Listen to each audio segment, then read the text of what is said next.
Good afternoon, fellow Toastmasters, honored guests. This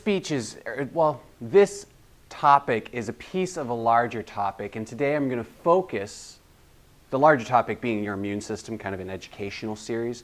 Today we're going to focus just on how that immune system functions, hence storming the castle. How does our immune system actually defend against the various attacks that it's getting all day long from the inside and out? And it helps to start our conversation with what is this immune system? What is immunity? Immunity is simply the body's ability to defend itself from outside and inside invasion. The point of the immune system is to keep things that are supposed to be outside out and keep things that are inside from getting out of control.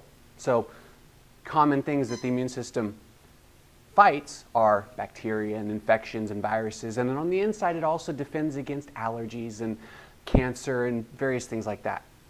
So we need a very specific and strong system in order to do all these things, and it's really broken down into three key pieces that create this strong and efficient system. And there's three lines of defense. So the first line of defense of the immune system is the barrier to entry. Basically, you can think about this like the walls of a castle, hence the speech title. The walls of the castle for you and I are our skin. Our skin, it's the biggest organ in the body. And when you think about it, if there's all kinds of stuff out here that's not supposed to be inside, as long as the skin is intact, does a pretty good job of keeping things out. Like if I have bacteria sitting on top of my skin right here, which by the way I do, your forearm is the most biologically diverse area in your body. Just so you know. If I have bacteria sitting on my skin right here, it's not doing a thing to hurt me. Does that make sense? So as long as the skin is intact, it keeps everything out. Same thing with the mucous membranes. And I wish there was a better word than mucus, but in most circles, it's deemed impolite to say snot, so I'll say mucus. But the mucous membranes are the watery things that wash away all of these same things. Great example is we've got spring in the air. So all kinds of new stuff is floating around in the air right now. When that new stuff gets into your eye, what's the first thing that your eye does? It tears up in order to wash away that junk that we don't want inside of our body. Same thing when it gets up in your nose. When you get all this new stuff up in your nose, it could very possibly do some damage if it gets down into our lungs. So what's the nose start doing? Starts running. Again, creating that mucus to wash all the junk away. So the first line of defense is the outer barrier to entry. Just make sure that stuff doesn't get in. The second line of defense is the shock troops. When something does get inside, say you got a cut on your skin, the first thing, other than the blood clotting and all of that process, that's another really cool thing that the body does, the first thing that the immune system does to protect against that breach in the walls, so to speak, is swelling and inflammation. Your cut automatically turns red around it, doesn't it? That brings the soldiers to the scene, so to speak, kind of blocks anything from escaping and kickstarts the healing process. The bringing the soldiers to the scene is what we're going to talk about. The first responders of the immune system are a little bit more specific than the first line. They know what is you and what is not you, and they eat what is not you. They're the Pac-Men of the immune system, basically. So these Pac-Men of the immune system attack anything that's not you. Anything that gets inside of that, they're going to phagocytize, which is the big complex word for Pac-Man and eat up.